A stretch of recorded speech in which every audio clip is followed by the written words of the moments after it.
Here we go. Ladies and gentlemen, welcome to the Breakroom.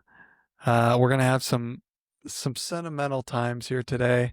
I'm joined by the homies, aka Corey and Zach. Corey and Zach, let me get a whoop whoop. Whoop whoop. Whoop whoop. I love that in the intros to these. I could basically ask you guys to do anything and you'll be so caught off guard that you might just do it. Yeah, we just do it. It's pure pressure. You're like, I guess I have to say whoop whoop. Okay, sweet. Today we are discussing our younger years when we were spry young lads in school. So we're talking about school and schooling ages. I have 3 questions related to this. And so I want to get all of your opinions on all of them. The first is, who was your favorite teacher and why? The second one is going to be, did you ever get detention or get in trouble for something? And what was it? And the third one is, what is the best story that you have from school? Like, what's something that actually happened at school or, at lunch or something like that? I want just like some classic 15-year-old crazy shenanigans, that kind of thing. Does that sound good? Does it have to be 15 or can it be? No, it could be when you were 5. I don't, or you could be younger. Yeah, it's not. I was going to do just high school, but I feel like any schooling age is probably fine. Okay. Cool. Let's start with favorite teacher. And I actually want to hear Corey's because I know we went to high school together. So I'm wondering if I know his favorite teacher. Well, I was homeschooled, so my mom was my favorite teacher. No, seriously? I actually didn't like that at all. I didn't like being homeschooled or having my mom as my teacher, which is why I stopped being homeschooled. My favorite teacher, it's hard because, well, no, it's not. It was definitely Mr. Thompson because we had film class and he was like so chill. I remember like it would be the senior year and like during the movie when we're supposed to be like paying attention and watching notes, he would come back to like my table with me and like, 1 or 2 other friends. And he'd just like kind of crouch by us and be like, so like, what are you guys going to do after this? Like, what do you want to be when you grow up? And just like talking to us. We're like, okay, you want to just like talk? Cool. Yeah. And then I remember I told him I was thinking about getting into accounting and he was like, don't do that. Trust me. That's stupid. He's like, I did accounting too. Just trust me. Don't do that. Dude, he was just a really chill guy. He was a cool guy. Who was in that class with you?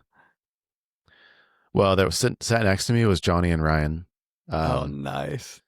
But we had a lot of people in the class. We had it 5th period.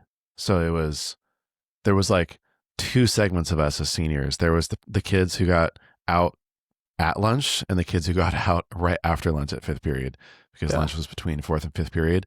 And so it was like, just imagine all the people with 5 periods that was in our class. This is the divide is the kids who had backbone and the kids who didn't. The kids who had backbone were like, no, my last class is 4th period. And the kids who were like, oh, if I want to be on the college track, I need to go to 5th period. Which was a lie, but you know what? By the way. There wasn't, yeah, it was totally a lie. College prep is such a scam. But also there was another divide because then there was also the kids who had 5 periods, but had actual like English 4 or like, AP English or something. When you could have just taken films class. Yeah. Yeah. I'm taking film, bro. Yeah. Yeah. I had that I'm class watching Batman with Jeremy and we just and Wes Anderson the whole time. It was great. That's great. Zach, do you have your favorite teacher locked and loaded, ready to go? Yeah, I have 2. So my first pick would be Mr. Selby, who was my 8th grade U.S. history teacher, because he was super awesome. We watched The Patriot in his class, a TV version. So like, cut out anything that was, it turned all the blood to mud with changing the saturation of the film. Yeah. Interesting.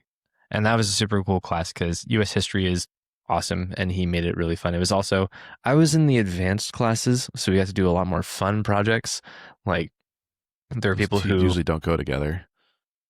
We did get to do more fun projects. It's the kids who are in freaking like remedial classes or normal classes that have to. When you say advanced, do you mean AP? This was middle school. So this would be seminar. Okay. Like, It's you not know, even middle school. Isn't even middle school. Yeah. it is real school. We actually, it's not. Yes, it is 100%. The funny, you know, elementary school is like, let's learn how to play nice with each other and do arts and crafts and do like basic, you know, math.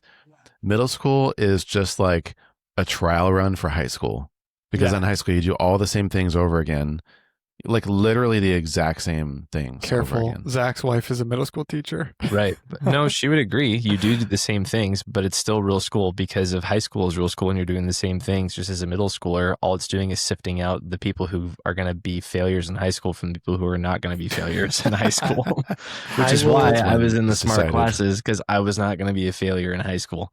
Anyway. Hold on. One quick aside. I will never forget the first time I met your wife, Zach. She was like, yeah, I have this kid who he realized that there was nothing, he didn't need to do anything. He's going to go to high school.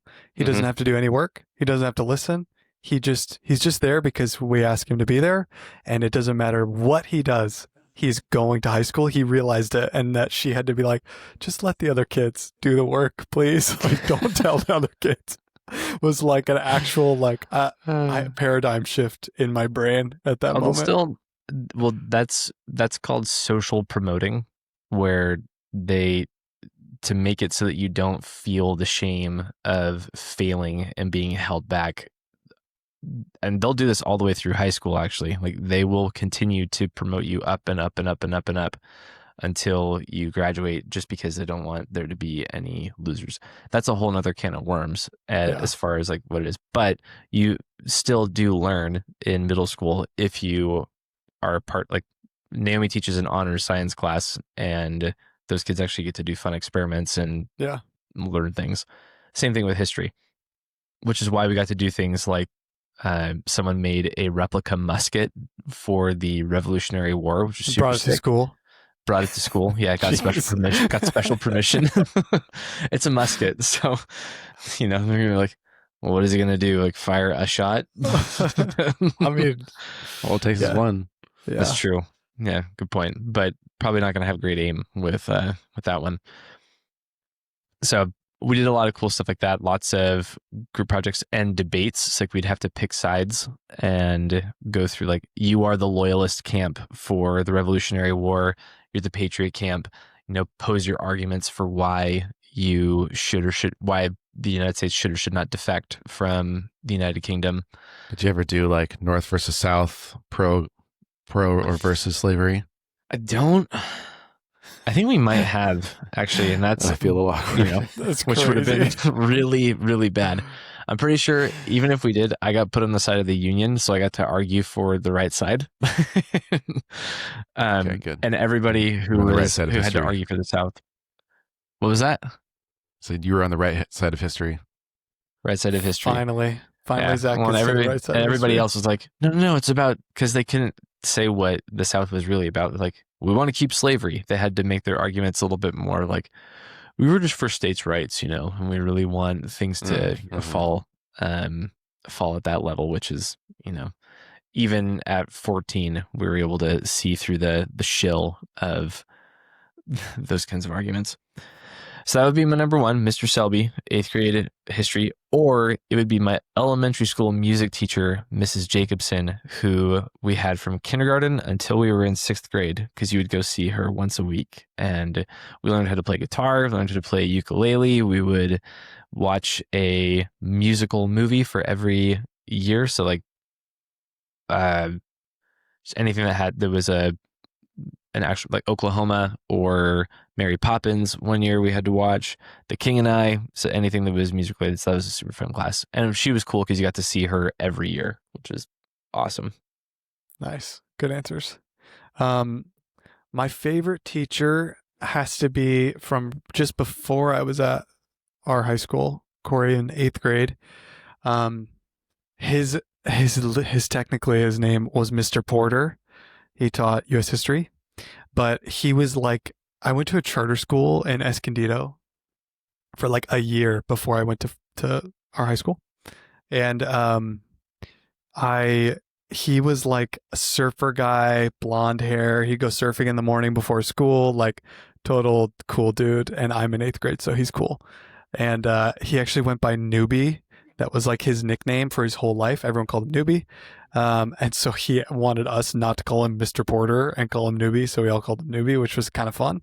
But he was the most like dynamic, interesting teacher I've ever had. Like, I remember we spent like a week on the Battle of Gettysburg, and he almost acted it out. He didn't like, pretend to march and shoot or anything, but he was like telling the entire story of the battle from like first person viewpoints or like third person viewpoints, like of the specific people and the specific armies and where they were. And then like he would give you like a mind map of like, okay, and then they were like camped over here overnight, and then they traveled along this way. And I've never been a school guy, okay, but that was the one class that I was like, dude, I can't do anything but be completely locked in what this guy's saying. Like, how do you get a group of 8th graders to focus? You talk about battles and war and make it really interesting. So yeah, he was by far my favorite teacher. So Newbie, if you're watching, I love you. Okay, the next one being, did you ever get detention or get in trouble for something? So I split this up into like two, because I know you two are goody two shoeses. So I think the likelihood that you both have gotten a detention in some way is pretty low.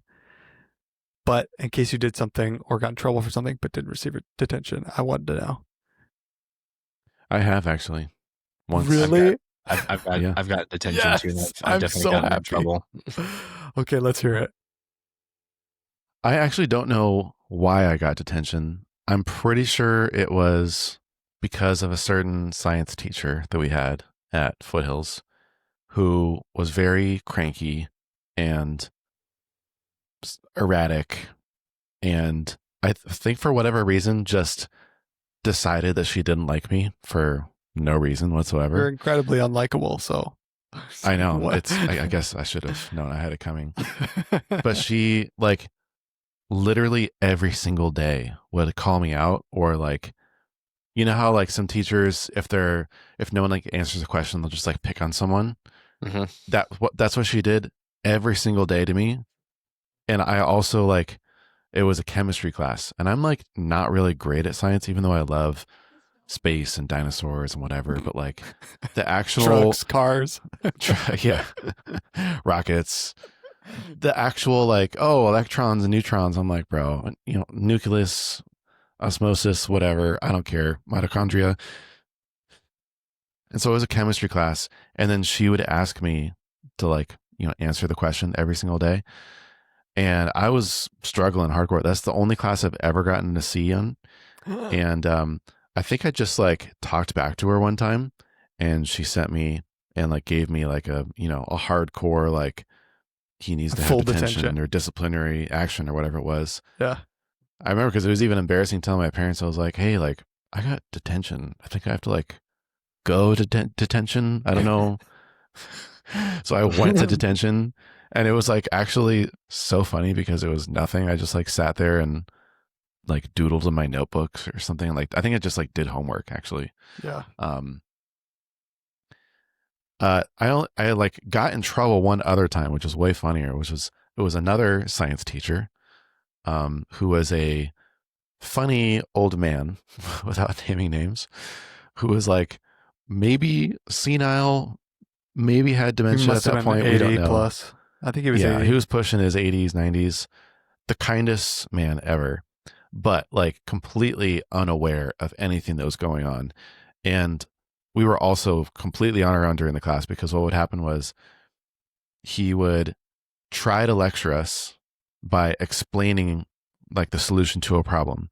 And then he would spend the entire class with his back to us, just trying to solve the problem and be in his own world. Like, well, hold on here. I got to look in the book, and back to the whiteboard and like scribbling around. No, that's not right. Mad scientist. Okay. Yeah. And so, I saw actually like the problem of why he wasn't able to like fix the solution. And so I was like, Mr. Blank, You can whatever. say his name. He's fine. We Mr. like Week. this teacher, to be clear. Yeah, we love him. Mr. Week, like, I think I know why. And he was all, stop it, just sit down, be quiet. And I was like, no, like, I know the answer, I know why, like, and he was like, sit down right now. And so I like went up there because I was like, he literally just had like one number off. And I was like, Mr. Strong. Oh, oops.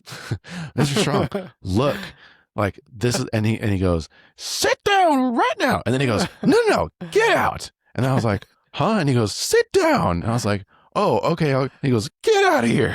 He kicked me out of the class. But he didn't like do anything to me. He just kicked me out. So then I spent the rest of the class just like peering in through the window while he continued to try to solve it.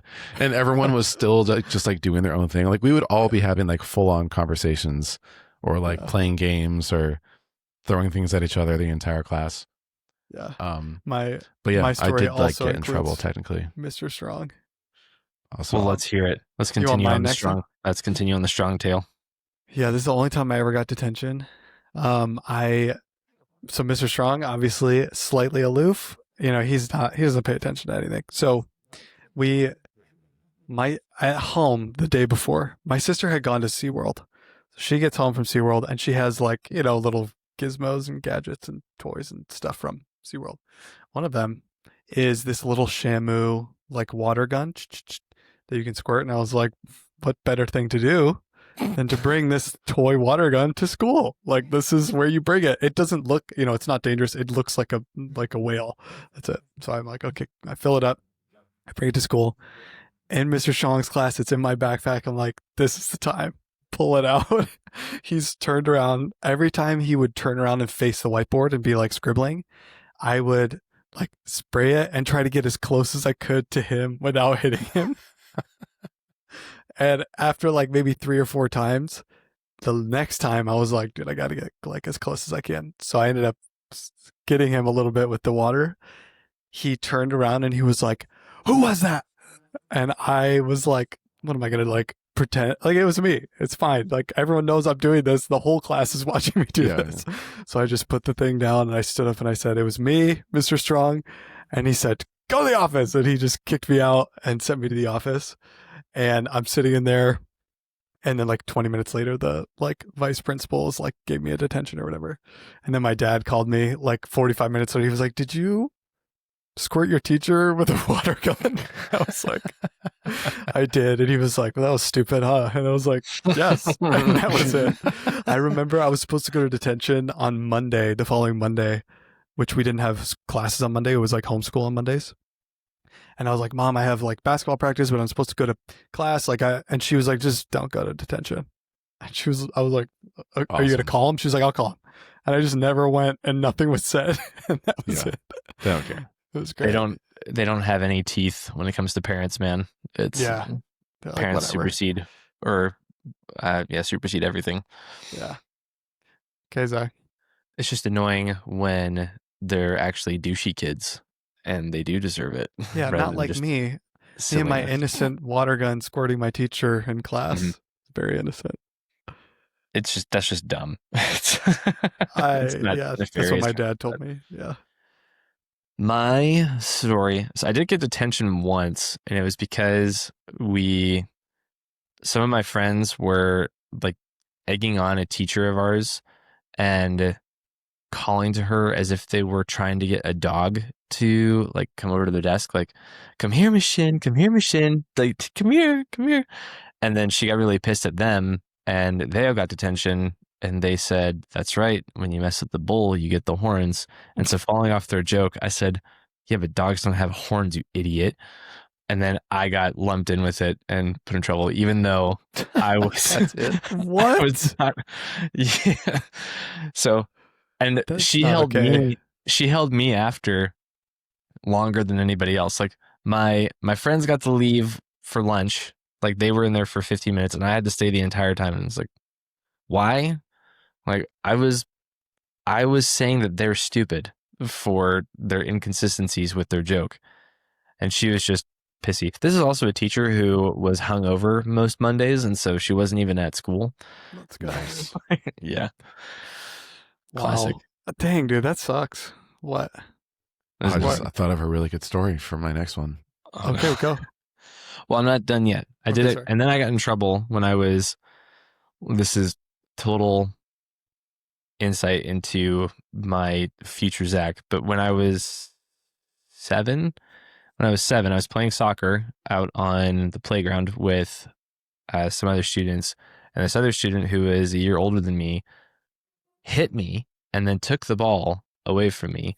And so I go off, nothing violent or anything like that. I'm like giving him the double barrel salute and saying F and F, F for F, F and F, Bro, A, S, what? B, SOB, everything. At 7? Oh yeah, dude. I had friends who had very bad mouths, and picked it up quite quickly. And so Oh, I no. threw down hard. I don't even remember exactly what I said because it was that much of just mania with the words that were coming out of my mouth. And so I got in trouble, but I also said, well, I said all those things because that HIJK hit me for playing soccer. And so I had to sort the lost and found clothes with this kid Oh. who hit me because I called him a bunch of names that made him cry. He sounds like a loser. Nice. He was a loser. But you sound dope, dude. I love that you had a bad mouth when you were 7. I'm You just are like, I don't know hard as any F. 7-year-old who talk like that. Well, this was when I was in school. The first time I ever said the F word I was like 3, and you'll see why. I was at a gun show with my dad, and we passed by all these badges, like, patches that you can buy, and one of them had Snoopy on it. And I think it was James Barry or something like that. It was someone who is a major gun law advocate, figure. I'm at a gun show. And so it says, "Fuck James Barry" on this patch. And so I walk up to Snoopy and I point at my dad and I read it. And I go, "Dad, James Barry." Dang, bro. This guy's intense, dude. I was scared. I was too scared at 3. I didn't know what the word was. That was just the first time that I ever said it. I read it. Okay, It is really fun to say it too. No. Bad. Can you give me the tension? All right. What's the next question again? Story. Best story while you were at school. You said you had okay. something really good. Well, I just thought of one, which is that when I was in 8th grade, I had a math teacher, and he was kind of this like zany young guy. He was super pale and was always kind of like sweaty and like a little like fidgety. And then like a month in, we were all in class and we were just like waiting. No one was there for like 20 minutes. And then finally, Mr. Ryan came in, who was kind of like the VP essentially. And he said, "Guys, class is canceled today. Your teacher, I don't even know his name now, is no longer teaching here. And so just like stay put and like do homework. And then like your next class will continue." And then like the next class, one of the kids in our class told everybody that they went up to the teacher before class in his car to ask him a question about the homework. And he was shooting up heroin in his car. And so What? she went and told Mr. Ryan, and then they fired him on the spot. Well, how old were you? 8th grade, so like 13. How would you? I wouldn't even know what he They was probably doing. they probably described it. They're like, he had a needle and he was sticking it. Yeah. They were like, "Oh, he had a needle in his arm," and like he was doing drugs or something, But That like is now insane. he was shooting up heroin. That's That nuts. is nuts. Jeez. At least it I was, was gonna heroin. say- At least it was heroin and not meth. Yeah, good for him, man. Well, meth, he'd be like, Could've been worse. meth, he'd be angry and, a physical threat. Whereas with heroin, he's just, Yeah. That's true. Yeah, he was very like spacey. Mhm. Only other story I thought that was maybe funny. There was a lot to choose from that like I was starting to get reminded of, but this one's just more like silly than anything. But just like one of my favorite memories of all time in high school, anyways, was playing JV basketball as a senior because it was a complete joke. We didn't practice. We purely like we got recruited junior and senior year just because otherwise there wouldn't be a JV basketball team. And there was usually 1 or 2 or 3 kids who did want to play JV, or who like the coaches wanted to play JV. So they needed like a full team to actually play the games.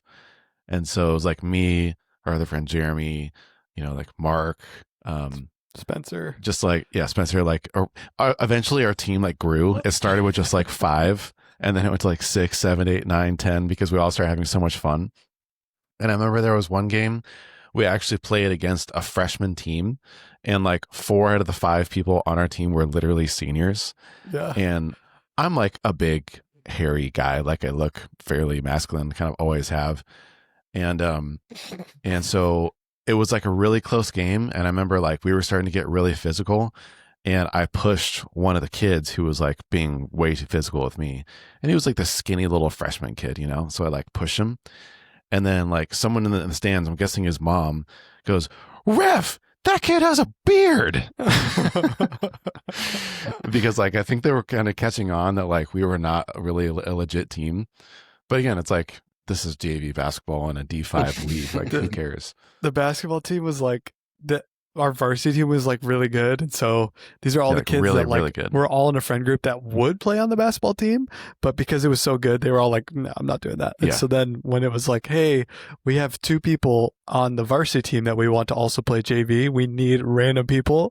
It like there was no roster. It was like there was a game that day, and the coach of the varsity team would tell the players like, "Hey, find people to play in the JV game," and we would just like call all that our day. friends. We would literally call and text all of our friends, and everyone would show up, and they would hand out the jerseys. It was awesome. I remember too, there was one game where Caleb Hoffman, who was like the starting point guard, Yeah. super athletic, even from, being like a freshman. And he made like a bunch of dumb turnovers. And so our coach was like, "Hey, the next game, like you have to play JV." And he was super pissed about it. Yeah. And I remember, he was just like, wanted to like make a point. And so he scored like 40 points in the first half, and then was like, "I'm not playing anymore." Because the And then coach played was the just rest of the varsity game later. the head coach just sitting there on his phone, like waiting for it to be over. Yeah. Yeah. So good. Wow, that's great. Great times. I don't really have any other high school stories other than that we all pretended to be like addicted gamers who started a clan. And we pretended that we were like obsessed and like internet sleuths that just like sat on our Xboxes all day. We'd wear those Under Armour shirts that look like X's. You know what I'm talking about? The Under Armour logo. And we would just walk around being like, "Xbox." And everyone at school thought we were just idiots, but we thought it was the funniest thing. It was like 10 people Everyone hated it all so like much. obsessed with Xbox, but we were just like normal kids. It was great. Yeah. It was very fun. Final words? No, not really. I mean, You didn't play any JV sports? no, I was varsity wrestling and swimming There we go. every year. The from real athlete here. freshman to senior. But those aren't well, okay. Well, one day we won CIF and that was just great, but I'll skip over that because it's lame. What's more fun is when Raquel, who is this really sweet girl who had Down syndrome, she would walk around to some of the classes when I was in high school. And one day she came into my math class and I got into a dance off with her. And so she was strutting her stuff inside. This is a dream you had. This is not a real thing. It's not a This is dream. awesome. It actually happened. And she would always come and say, "Are you challenging me?" And say, "Yeah, I'm challenging you to a dance off." So if you, if you weren't careful, she'd show you up. And this time, she got the best of me. Dude. She beat you? Dang. Dude, I can't dance It's embarrassing. I'm In front horrible. of everybody? in front of everybody. The whole math class, dude. Mm-hmm. That's tough, Wow. man. Sorry. Mhm. Some good stuff. Yeah. Shout out to Raquel. Raquel was the GOAT. No one could beat her. Not even J-Lo. Those You hips don't challenging lie. me, J-Lo? Are you challenging me? Mm-hmm. And she would straight up you got the eyebrows and everything. I was like, "Are you challenging me?" And you're like, You should have been like, "You can't see me." You can't see me. Then she'd step So all over bad. you. Just boom, boom, boom. It's like Step Up, but way more difficult because you were going to lose. Have you seen Shane Gillis's bit about how every single person with Down syndrome loves John Cena? Is that true? Yeah, dude, you gotta look it up. It's like the universal call sign for people with Down syndrome. That sounds funny, but I don't make fun of people with Okay, disabilities. So. All right. This conversation's over then. Yeah. Oops. Okay. Great. Great topic. Glad to reminisce. See you guys next time.